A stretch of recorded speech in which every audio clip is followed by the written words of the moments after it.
let's take a moment for this eclipse portal that we've been in. Comment. How are you? Like, genuinely, how are you? What's changed? What's coming up? What's shifted? I want to know. For those of you who aren't aware, we are in the middle of an eclipse portal at the time this is being uploaded. An eclipse portal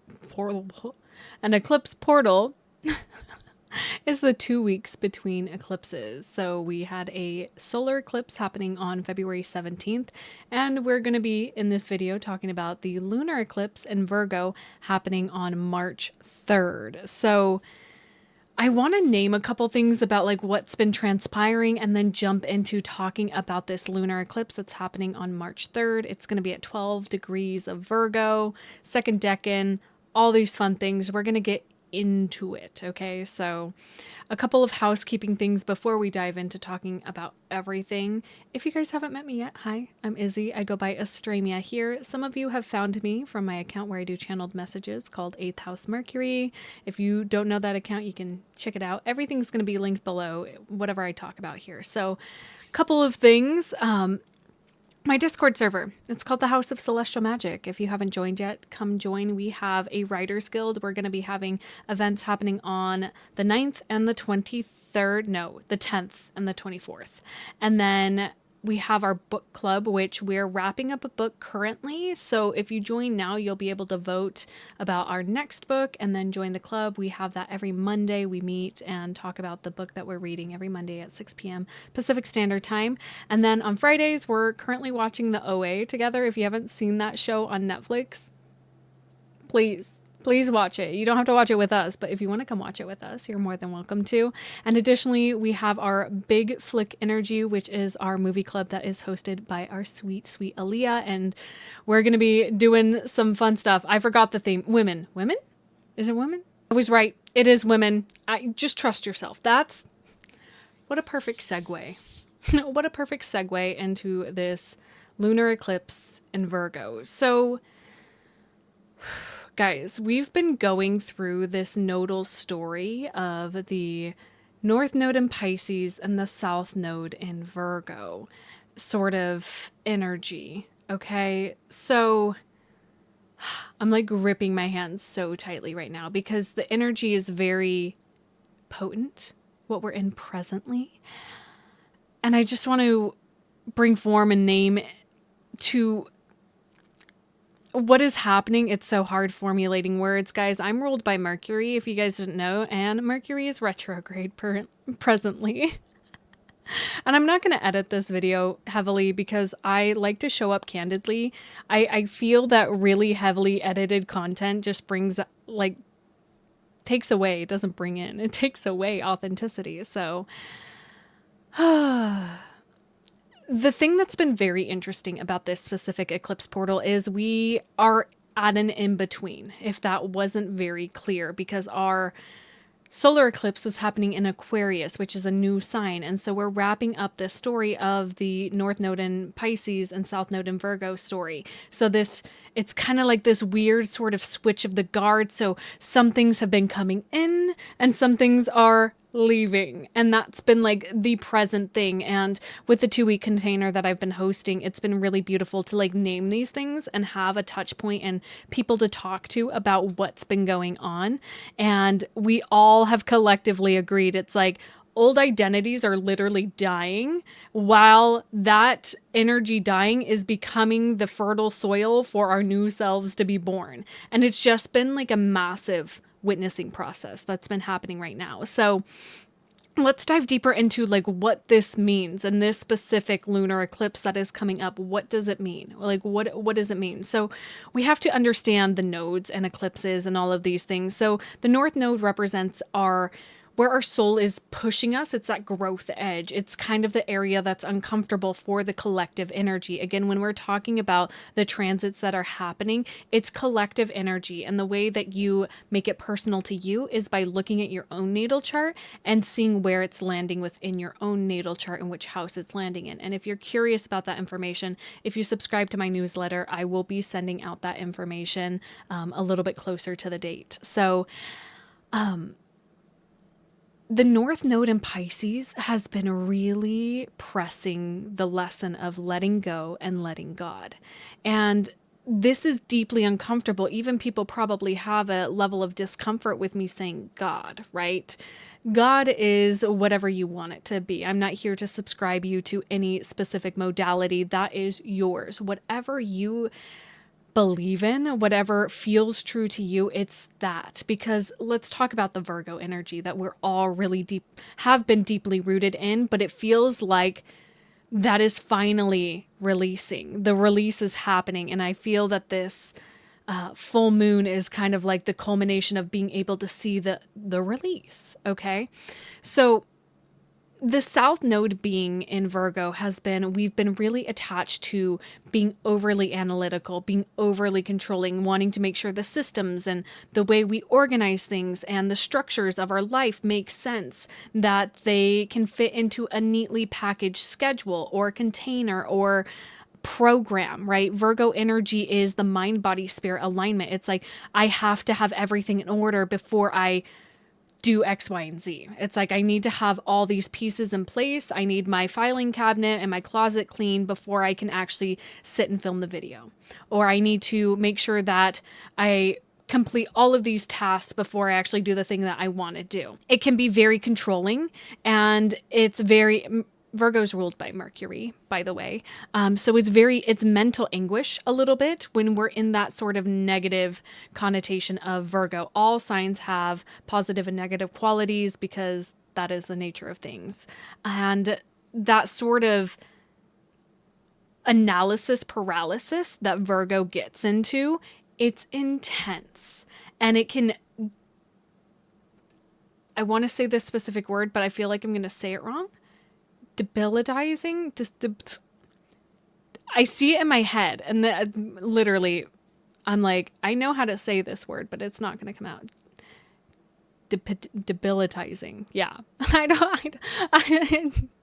You can comment if you know what I'm trying to say, but basically, like, it just stops you in your tracks, and it's the freeze energy of fight, flight, or freeze. That's that sort of Virgo energy. It's like, even fawning too, where it's just like, I'm just going to do whatever I need to do to fit in, to make peace, or to make sure that I'm following the status quo in order to feel good about myself and to feel in alignment. But that alignment isn't true to who you are at the core anymore. And that's what this North Node in Pisces is saying, is like, what if the other shoe isn't going to drop? What if you can trust? What if you can believe? What if you can surrender to something bigger than yourself?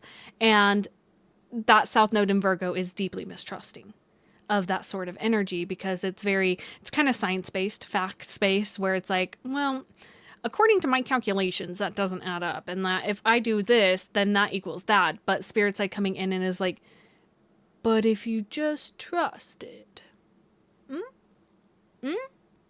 I'm hearing faith, trust, and pixie dust. Like, literally, the North Node in Pisces is like, love. Love is all you need. And that can be deeply uncomfortable for some people.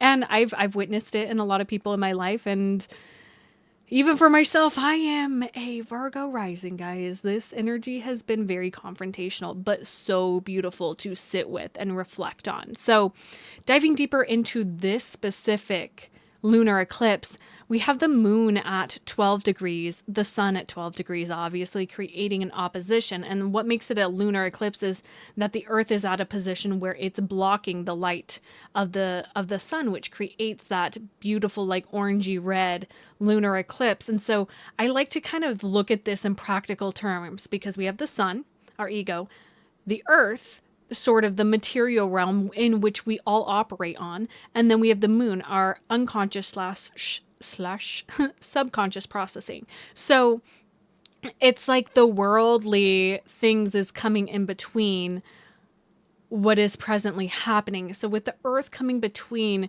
this sort of experience and blocking the ego from this subconscious processing, it's almost like this kind of separation where the two have been fighting back and forth, or it's been like one way or the other. And now it's kind of like being able to see them separately, which I feel like is this greater relief that is going to be happening for us. Now, I want to share, by the time that this lunar eclipse is happening, we have Mars, Mercury, and Venus all in Pisces. So all of the personal planets are here in Pisces. Mercury is retrograde. So I've been sharing on social media platforms, and I want to say to those of you who are watching here that with Mercury retrograde during this, especially because Virgo is ruled by Mercury, what is unfolding for this lunar eclipse specifically is going to play out until April 9th.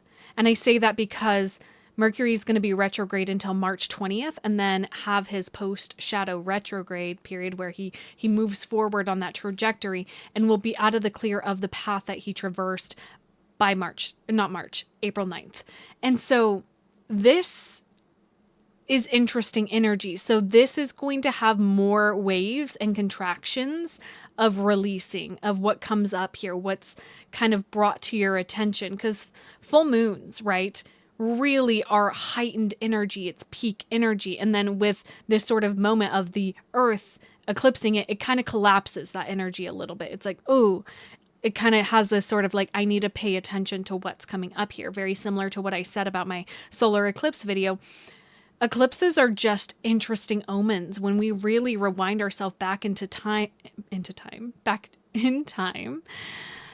We are able to look at our ancestors and how they reacted to these celestial events. Like they were premonitions, they were omens, they were these things that people really looked towards as prophecy. And so what is coming up? Like what is being illuminated? And I feel as though for a lot of people, it's going to be a sort of aha moment of finding equilibrium between the Virgo and Pisces axis and like finding some standing ground. And from this eclipse portal that we're in until the next one, there's going to be overlapping themes. We'll have our last eclipse in Pisces in August.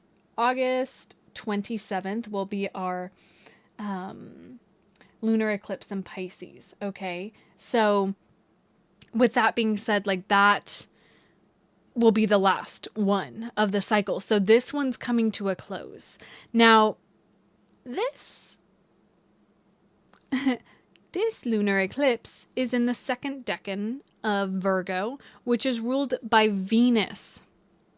And Venus is in Pisces. And there's this sort of balm of unconditional love. There's this potency of I just heard the song like, can you feel the love tonight?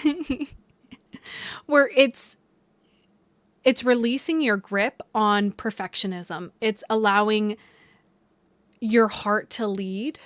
And I just noticed my heart necklace. It's kind of like there is an invisible pull that is present during this eclipse that is really pulling you towards your joy, your pleasure, your passions, the thing that makes you want to leave everything behind and chase your dreams. And this is very big Piscean energy. It's very expansive. It's a little bit delusional. And there is, again, as somebody who channels messages frequently and as a 8th house Mercury, I don't like to blow smoke up your ass. That's why I'm very discerning about when I articulate these things and how I articulate them. But all this energy is very much so like, dare to dream. Let yourself dream. Let yourself follow your heart. Or you can be stuck in the fear of the Virgo South Node. And so the moon being illuminated here at this time, the moon being the sort of point in which we're focused on, it's really drawing our attention to our thought patterns, our fears in love, our things that hold us back. And it's this sort of ping-ponging that's happening back and forth. Hey guys, this is your humble editing Izzy here popping into the video because please double check your facts and figures when it comes to things, because I had talked a little bit about how this lunar eclipse was ruled by the Six of Pentacles, and I was like, this doesn't feel right. This doesn't feel right. This doesn't feel right. And so as I was editing it, I was like, this doesn't make sense. And I literally like looked. It's the Nine of Pentacles. I'm number dyslexic, by the way. Like literally I will flip around numbers. I struggled with fractions, but anyways, let's talk about that specifically of this lunar eclipse being ruled by the Nine of Pentacles. Everything else that I speak to after this portion is still perfectly aligned with it. I just really want to name this for a lot of people because when we look at the Nine of Pentacles here, and you guys are going to have to bear with my lighting as it does what it does, but this is the reality of Mercury retrograde. The Nine of Pentacles, we have this beautifully dressed woman who is appreciating her garden of pentacles. And this card represents luxury. It represents self-discipline, and also like you'll see in the next part, I brought in pregnancy, and that's like the Nine of Pentacles can kind of like hint at that energy of like a culmination of energy, right? There's 9 pentacles, 9 months for pregnancy, things connecting. But this is like really coming to terms with like the abundance that you've created for yourself. And so this lunar eclipse, again, it's going to like stretch your capacity to allow more in, to allow your desires to manifest, to take form. High abundance. This is successful achievements, like things coming in, and like happiness and contentment. And I feel like this South Node in Virgo has been really fighting that. And so this, as I will continue on in the rest of the video, I talk about this. Okay. Thanks for letting me be humble. Thank you, Spirit. The image that just came through in my mind was like, it's literally the satisfaction of like going through the birth process. For those of you who are mothers and have gone through that process where it's that sort of like, I did this, I carried this thing for 9 months and then I birthed it and it's here and it's mine and like, I love it. And like, now the real work starts. I've been really talking about this eclipse portal with my eclipse portal community that I'm hosting right now, that it's very akin to sitting with plant medicine. It's been very akin to sort of a lot of revelations that are coming through, a lot of deep insight. And I feel like this final eclipse is sort of like seeing the greater picture and seeing what's to come. And after this eclipse, it's going to be integration time. So how do we take the steps after what's come up during this period of time, and specifically this full moon lunar eclipse? What do you want to move forward with? What are you ready to bring into form? What are you ready to start that act of giving and receiving? Again, Venus and Pisces here is like, I just want to love and love and love, and I can continue to love because love is infinite. There's never a finite resource of love. And that's really the sort of piece that this full moon, I feel like, is getting the opportunity to break free from. It's like, it's really pulling in the actual powerful quality of that Virgo energy. So we've been talking about the South Node in Virgo, which is very analytical, very analysis paralysis. And when we really pull in the texture of this being in the Venus ruled decan, ruled by the Six of Pentacles, with Venus and Pisces, Mars and Pisces, Mercury retrograde in Pisces. So again, a lot of mental reflection happening.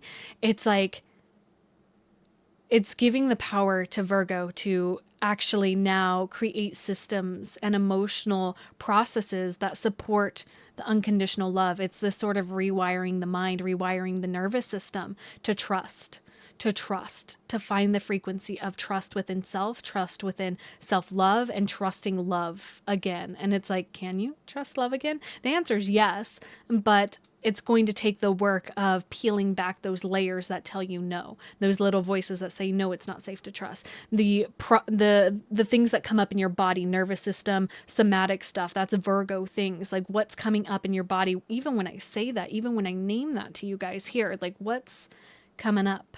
So this is like a beautiful opportunity to find more stability after this eclipse portal. I feel like a lot of people are going to have permission to like finally now like move forward with energy. Again, Mercury's still retrograde, but I feel like there's tangible steps forward. It's not necessarily about like creating contracts or anything, but it's like, I see what was shown to me. And I feel like I'm talking very vaguely, which is a lot of Piscean energy, which is because this energy is deeply unique to you guys. And again, in my newsletter, I'll be breaking down all of this for your rising sign in that space. And I'm like, anything else wants to come through? If this feels scary to you, as far as like letting yourself trust, letting yourself really like release your grip on the past way of doing things, your past systems, your past processes, acknowledge that. And that's your invitation in deeper. Is like when the discomfort comes up, discomfort is an invitation inwards to something else beneath the surface. And so if this full moon brings up some discomfort in specific areas of your life, allow it to reveal to you where there's still a lack of integrity, a lack of self-love, a lack of devotion, and pull in the frequency of that Venus and Pisces, of the North Node in Pisces, the Sun in Pisces, and like let yourself love. Let yourself be loved too. I feel like that's a big portion of this too. Like there's a lot of worthiness wounds coming up too, of like, am I worthy of this? Am I deserving of this? And the answer is yes. Like allow yourself to receive help if there's opportunity to. And there's a lot of balancing that's coming in with this energy. Okay. A lot of this was mostly channeled. I've been sitting with this chart and that's kind of this North Node in Pisces energy. I'm like, well, I guess I'm just going to sit and whatever comes through is going to come through. This is a very intuitive energy. And for those of you who struggle to listen to your intuition, this is going to be the big call. This is the big kahuna where it's like, you're going to have that moment of like, is this my intuition or is this anxiety? Is this intuition or is this fear? Is this love or is this hate? Right? That is what's coming up, and finding the equilibrium, finding the balance, allowing yourself to witness that. Okay. I'm going to leave this here, you guys. If you would like to work deeper with me, all of my links are down below, and I would love to have you guys join my community if you feel that call, and subscribe to my newsletter because this info is going to go a lot deeper in my newsletter called Letters from the 8th House. Okay. I love you guys so much.